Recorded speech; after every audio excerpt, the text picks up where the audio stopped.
Bonjour à tous, nous sommes le mercredi 3 décembre 2025, il est 11h05, vidéo pour le mercredi 10 décembre 1999. C'est le dernier Grand Prix Moto Championnat du Monde de l'année 1999, et c'est pas mal ça pour une 30e archive de MotoGP, vous ne trouvez pas? Puisque aujourd'hui c'est le Grand Prix Moto d'Argentine 1999. 593e Grand Prix Moto Championnat depuis 1949. Et il a eu lieu du vendredi 29 octobre 1999 au dimanche 31 octobre 1999. Alors, je vous rappelle qu'à la fin de la catégorie 500, on ne va pas se quitter tout de suite puisque je vais faire le bilan. Alors, en parlant de bilan, je ne vous l'ai pas dit, mais il faudra noter que pour les catégories 125 et 250, je n'aurai pas la liste des cookies, je ne saurais pas combien ils sont. Ça va être pareil pour l'an 2000. Pour 2001, je ne sais pas si c'est pareil, il me semble. Mais une chose est sûre, pour 2002, j'aurai le nombre des rookies. Voilà, c'est l'information qu'il faut noter, que je vous en avais oublié d'en parler lors du bilan du championnat du monde de l'année 1998. Il me semble que j'en ai pas parlé, mais également dans la vidéo de lundi, c'est-à-dire d'avant-hier. Donc voilà, et puis la petite information, je vais en faire part à l'issue du bilan du championnat du monde de l'année 1999. Je suis sûr que certains d'entre vous la connaissent. Mais bon, on va parler des nouveaux pilotes comme d'habitude. Et on commence par la catégorie 125. Alors oui, vous voyez que c'est un Grand Prix très intéressant. On va traduire ça tout à l'heure après les résultats de la course, puisque ça a été une course très intéressante, puisqu'elle a été pour la lutte au titre de champion du monde 125 1999. Alors, je ne vous l'ai pas dit, mais dans la vidéo d'avant-hier, vous avez vu que c'est la miniature de Alex Crivillé qui a été champion du monde. Vous allez me dire qu'il a été champion du monde à l'issue du Grand Prix Moto de Rio de Janeiro 1999, en plus de Valentino Rossi en 250. Eh bien, je vous le confirme. Donc voilà, je vous prie de m'en pardonner d'avoir oublié cette information. Donc voilà, on va parler donc des nouveaux pilotes de la catégorie 125. Et nous avons un seul nouveau pilote et que je n'ai pas d'informations sur lui. Il s'agit de Franco Lesio. Et en faisant le tour, je n'ai rien oublié, normalement. Donc, on va parler là. Tout à l'heure. Il y a un petit truc pour tout à l'heure que je peux dire un petit peu, qui a un nom d'un nouveau pilote en 250 qu'on n'en a pas parlé, que je n'ai pas de version soumise, que je vais vous confirmer cela dans un instant. Mais pour l'heure, voici les résultats de la première séance d'essai libre. Et la position de Randy Depugnet, il est 20e à 7 secondes, 252 millièmes du meilleur temps. Et oulala, on a deux pilotes qui sont au-delà des 15 secondes du meilleur temps qui me surprennent, puisque les remarques au-delà des 10 secondes du meilleur temps qui sont quand même dans le classement, c'est fini. Mais vraiment, je le dis quand même, s'il y a des pilotes qui sont au-delà des 15 secondes, ça me surprend un petit peu s'ils sont quand même dans le classement. On a Franco Lesio qui est à 15 secondes 739 millièmes du meilleur temps, et Robin Harms, le Danois, qui est à près de 23 secondes du meilleur temps. Mais bon, vous voyez qu'entre le deuxième et le troisième, il y a un grand écart, ce qui est assez surprenant. Mais bon, je vous laisse regarder les résultats de la première séance d'essai libre en faisant pause.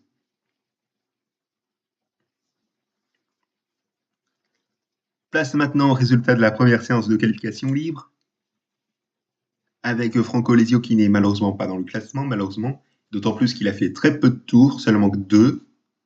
Et Randy Depugnet, quant à lui, il est 20e à 3 secondes 414 millièmes du meilleur temps. Enfin, 414 millièmes du meilleur temps, je ne sais pas si j'ai bien dit. Bon, si je l'ai dit et que je le redis, c'est pas bien grave. Je vous laisse regarder les résultats de la première séance de qualification libre en faisant pause. Résultat maintenant de la deuxième séance d'essai libre. Randy Depugnet, 10e à 1 seconde 595 millième du meilleur temps. Et Franco Lesio, oulala, décidément, c'est difficile pour Franco Lesio. Peu de tours, 4. Et son chrono quand même classé à 25 secondes, un peu plus de 25 un peu plus de 25 secondes du meilleur temps, décidément que je n'arrête pas de bafouiller, moi. C'est pas facile de ne pas bafouiller dans mes vidéos, mais j'essaie le moins possible. Donc voilà. Bon, il y a d'autres pilotes qui ont fait peu de tours, mais bon, voilà.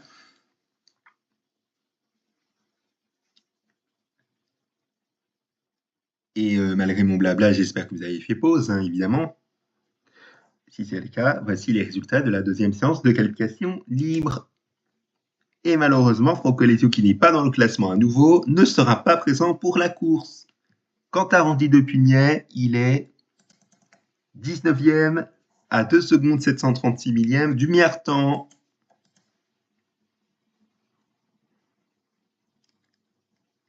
Allez, voici les résultats du warm-up. Pas de chrono pour Yui. Oulala. Yoi Shi. Et d'autant plus qu'il ne sera pas présent pour la course. Et d'ailleurs, il y aura un pilote qui n'aura pas fait de chrono sur le warm-up dans les 3 catégories et il ne sera pas présent pour la course. Donc on va se dire, y a-t-il eu des blessés lors du warm-up? Eh bien, probablement, je ne sais pas. Mais bon, je vous laisse regarder les résultats du warm-up en faisant pause. Mais juste avant, la position de Randy Depugnet, 16e à 4 secondes 187 millième du meilleur temps.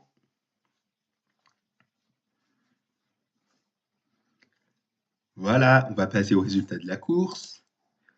Avec une course où il y a pas mal d'abandons alors que la piste a été sèche pourtant. Nous avons 13 pilotes qui ont franchi le drapeau à damier et en plus de l'abandon dans le premier tour, nous n'avons que 2, 4, 6, 8, 10, 11. Attendez, je vérifie. 2, 4, 6, 8, 10 et 11. Il y a 11 abandons si je compte bien normalement. Mais bon, si je fais une petite erreur, vous me direz dans les commentaires. Mais bon, je vous laisse regarder le nom des 13 pilotes qui ont franchi le drapeau à damier et les 11 abandons en faisant pause.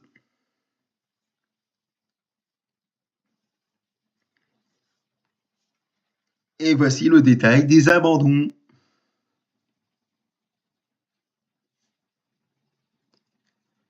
Et on va passer à ce petit résumé que vous avez vu juste ici qui est assez intéressant.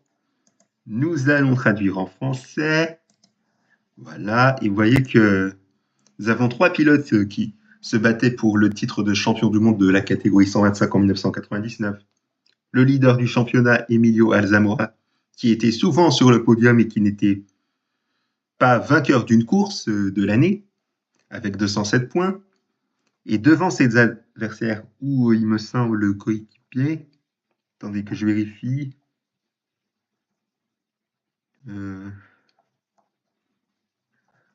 Ouais, Marco Melandri et Masao Azuma, pardon, qui étaient coéquipiers, mais non pas avec Marco Melandri. Enfin, Emilio Alzamora, excusez-moi. Oh là là, que je n'arrête pas de me tromper, moi, c'est pas vrai. Et le poleman, qui est le japonais Masao Azuma, eh bien, vous l'aurez vu que c'était le poleman. Alors, il faut savoir que à l'extinction des feux rouges, c'est-à-dire au feu vert à l'époque, il me semble, Roberto Locatelli avait pris la tête de la course devant les 2 prétendants, à savoir Melandri et Alzamora. Le Saint-Marinais, je crois que c'est un Saint-Marinais, oui, c'est ça. Manuel Poggiali les suivait, les suivait, ça revient au même, à courte distance de Ueda et de Lucio Cecchinello. Ueda, vous allez me dire c'est qui? C'est Nobuhiro Ueda, voilà, excusez-moi, je ne mette pas les prénoms, bon, c'était pas grave. Et tandis que Masao Azuma a immédiatement perdu du terrain et dès le deuxième tour, il a chuté, enfin, il est tombé, il a chuté, ça revient au même, et il a fini hors course. Au 6e tour, Marco Melandri est passé en première position et a tenté d'augmenter le rythme.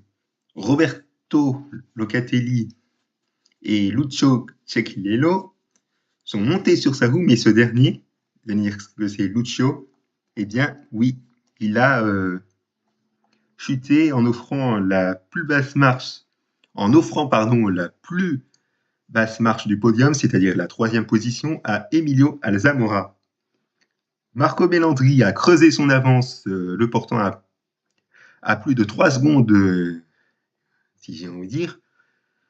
Mais entre-temps, son rival, Emilio Alzamora, avait dépassé et détaché Roberto Locatelli en se hissant à la 2e place, ce qui aurait suffi à l'Espagnol de devenir champion du monde.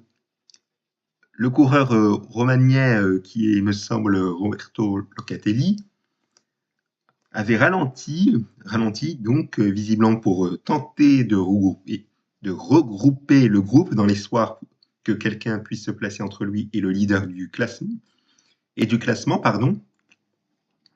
ce qui lui aurait permis de devenir champion du monde. Et dans le dernier tour, vous voyez qu'il a été marqué par la controverse.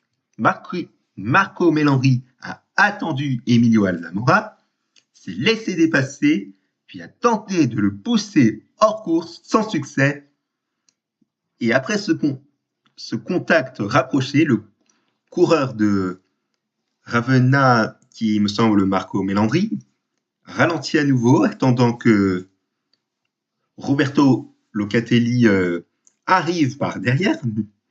Même derrière cette dernière désespérée n'a pas fonctionné. Celui qui a franchi la ligne, enfin, vous voyez ce que je veux dire, celui qui a franchi la ligne d'arrivée en premier, c'est Marco Melandri, mais le deuxième, c'est Emilio Alzamora, a remporté le champion du monde de la catégorie 125 avec 1 point d'écart. Enfin, un point d'avance, si je veux dire. Alors, je sais pas si ce que je veux dire, c'est un livre, mais bon, ce n'est pas grave. Et il faut savoir qu'après la course, les manœuvres de Marco Melandri ont été très sévèrement critiquées par Emilio Alzamora dans le garage. L'Italien avait réagi de manière polémique et a failli se battre. Et dans les années qui suivaient cette action, enfin ces critiques plutôt, le natif de Rivera, il me semble que c'est Marco Melandri, il a avoué ses responsabilités en disant: à 3 tours de la fin, tu m'as coupé le cerveau, je me suis senti privé d'un championnat que je considérais comme le mien, alors j'ai fait tout ce qui m'a pu imaginer. Disons que ce n'était pas l'un des plus beaux gestes. Donc vraiment, c'est assez surprenant. Je ne sais pas quand ça a été fait, cette déclaration, mais bon, si vous avez entendu cette déclaration, vous me direz dans les commentaires si... Enfin, vous me direz dans les commentaires... Oh, c'est claquement de bouche, m'énerve. Dans les commentaires, quand cette déclaration a été faite, ça m'intéresse, ou je vous remercie d'avance beaucoup. Donc voilà, je ne sais pas si c'est vrai, si c'est avec un point d'avance entre Marco Melandri et Alzamora. Mais bon, on va voir ça tout à l'heure dans le bilan du championnat du monde de l'année 1999. Mais bon, on va passer à la catégorie 250. En 250, comme nouveau pilote, nous n'en avons que 3 et je n'ai pas d'informations sur eux. Dans l'ordre de la grille, nous avons Roger Buffa, Leandro Giugia et Diego Pierluigi. Je ne sais pas si ce dernier on en a parlé, mais je ne suis pas sûr à 100%. Il faudra que je fasse une petite vérification tout à l'heure entre 1999 et 1998. Je crois qu'on en a parlé, mais je ne suis pas sûr à 100%. Mais bon, on va passer au résultat de la première séance d'essai libre.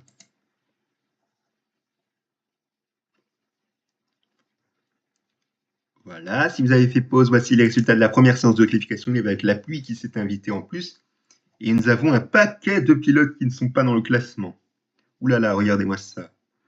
Nous avons 20 pilotes qui ont franchi le drapeau à damier, et les autres ne sont pas dans le classement, généralement des pilotes qui sont au-delà des 10 secondes du meilleur temps. Nous avons Jason Vincent, Julien Allemand, Franco Battiani, Maurice Bolwerk, Roger Buffa, Leandro Mulet, L'autre Leandro qui est Leandro Giugia, Valentino Rossi, et oui, le champion du monde 250 1999, Diego Pierre Luigi, qui est au-delà des 15 secondes meilleur temps, qui me surprend à 19 secondes 29 millième, Gabriel Borgman, après de 20 secondes du meilleur temps, et le dernier qui a fait très peu de tours et après de 28 secondes pile du meilleur temps, à 27 secondes 999 millième du meilleur temps, il s'agit de Masaki Tukudome.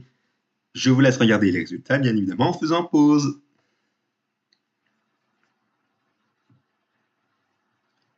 Voilà, voici les résultats de la deuxième séance d'essai libre.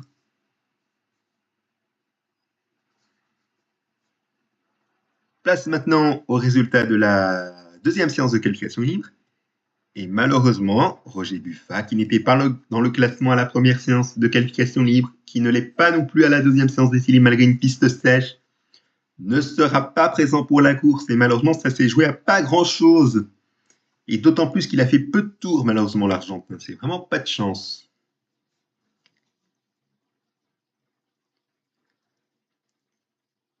Voilà, et vous l'aurez noté aussi qu'il y a 2 millièmes d'écart entre Olivier Jacques et Valentino Rossi. Bon, je dis un peu l'inversion des positions, mais ce n'est pas grave, mais vraiment impressionnant. Je ne sais pas si c'est vrai que Valentino Rossi a fait la pole, je vais vérifier. Ouais, c'est Valentino Rossi qui a fait la pole. Donc voilà, on va passer au résultat du warm-up. Et Jérémy McWilliams n'a pas fait de chrono et on ne le verra pas sur la course comme en 120. Comme je vous l'ai dit en 125, on aura un pilote qui n'aura pas fait de chrono warm-up et qu'on ne le verra pas pour la course. Donc voilà. Et Marcus Bart, je ne sais pas s'il avait un problème technique sur sa moto, puisque vous voyez que son chrono warm-up, il est à 28 secondes, 689 millièmes du meilleur temps, qui est quand même classé. Affaire à suivre.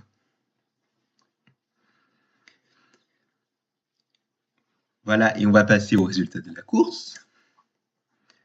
En course, nous avons 20 pilotes qui ont franchi le drapeau à damier, et nous avons que... Attendez, que je compte bien.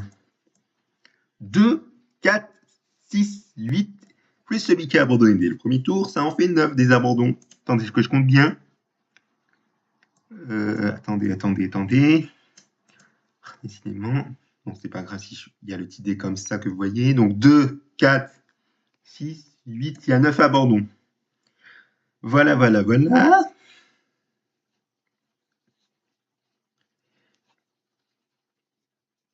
Et voici le détail des abandons.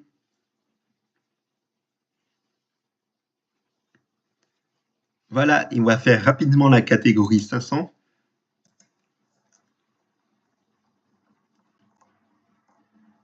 Et je n'ai pas de nouveau pilote. Donc voici les résultats de la première séance d'essai libre avec Marcus Aubert qui n'a pas fait de chrono et qu'on le verra sur le reste du Grand Prix, je vous le rassure, y compris à la course.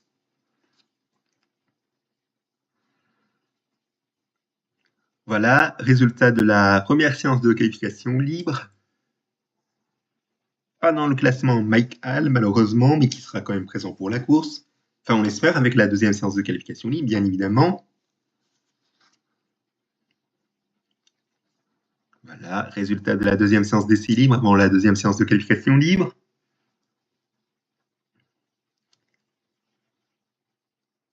Et comme promis, voici les résultats de la deuxième séance de qualification libre.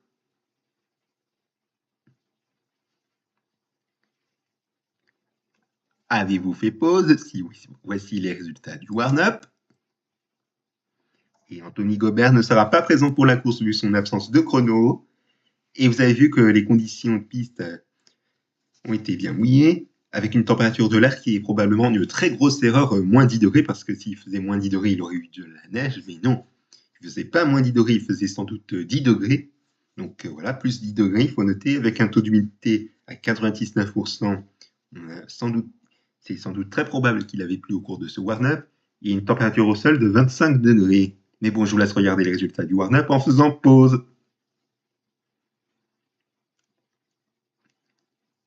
Et on va passer aux résultats de la course. 20 pilotes qui ont franchi le drapeau à damier et 3 abandons. Et si vous avez regardé le nom des 20 pilotes qui ont franchi le drapeau à damier et les 3 abandons, voici le détail des abandons.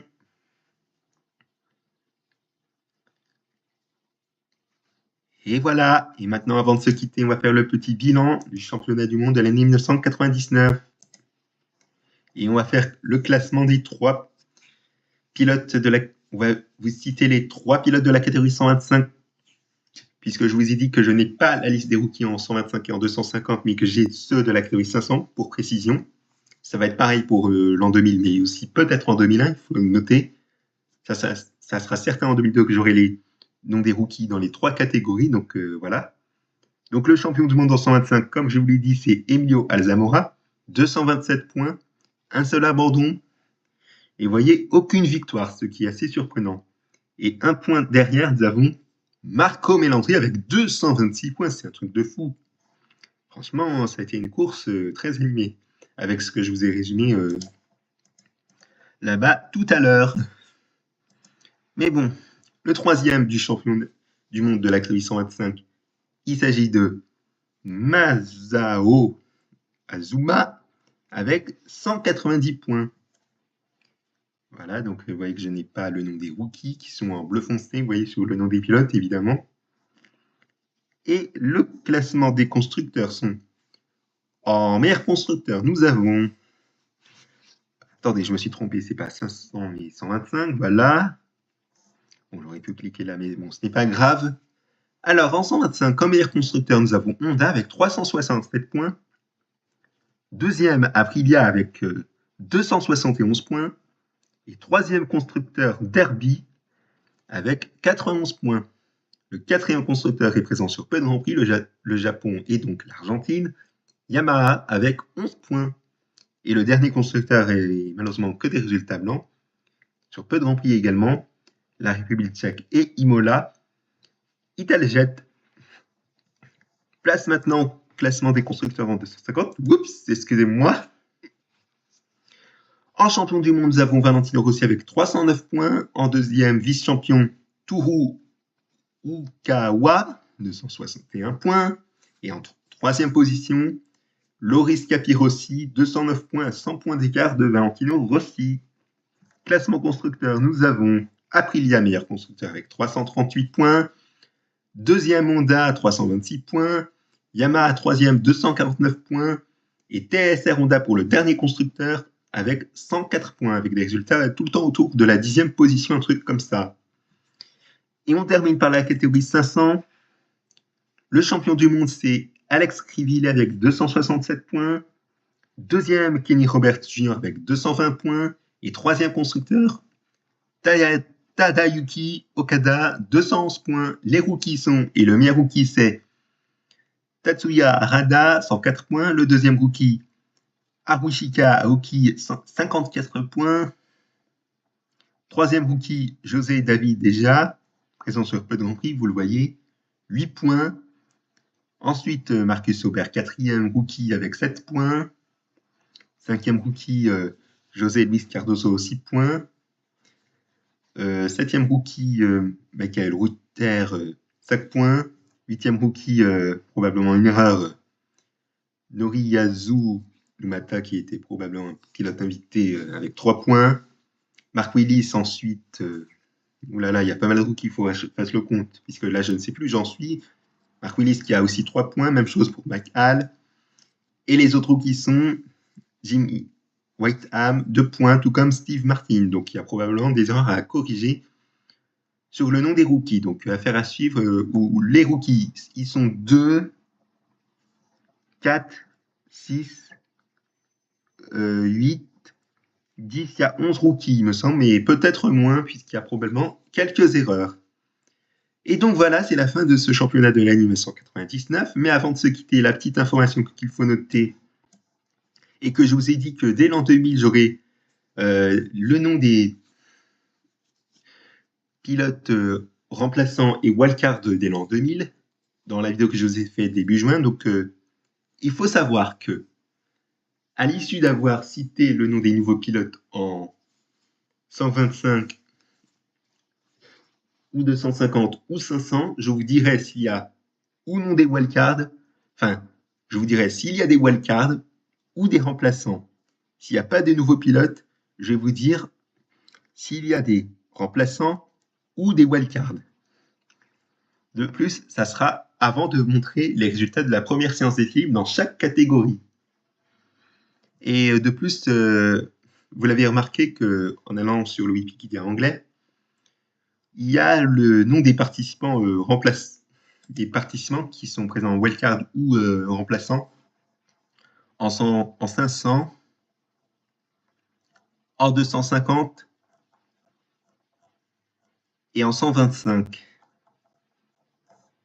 Voilà, et vous allez me dire, est-ce que c'est la même chose en 1998? Eh bien, oui, on pourrait le dire. Bon, je ne vais pas refaire ces archives tout bêtement parce que ça ne sert à rien, puisque franchement, je ne serai plus où j'en serais pour savoir qui est wildcard, qui est remplaçant, qui est un nouveau pilote dans les 3 catégories, parce que vraiment, ça risque de m'énerver et c'est pas ça qui compte, parce que vraiment, recommencer à zéro, c'est pas mon objectif. Donc voilà, notez bien cette information dès le championnat de l'an 2000, que je vous dirai après le nom des nouveaux pilotes ou non. Avant de passer au résultat de la première séance d'équilibre, je vais vous dire s'il y a ou non une wildcard ou un remplaçant. Je vous remercie pour votre attention et d'être fidèle à ma chaîne YouTube à l'issue de ce championnat de MotoGP en 1999. Et on se retrouve dès le championnat 2000, dès lundi, avec le premier Grand Prix Moto. Et je vais vous montrer le calendrier exceptionnellement. Oups, excusez-moi, je vous montre les résultats. Je suis désolé pour le petit spoil. Avec l'Afrique du Sud, lundi et mercredi prochain, la Malaisie. Merci pour votre attention encore une fois. Et passez à toutes et à tous une excellente journée sur ma chaîne YouTube.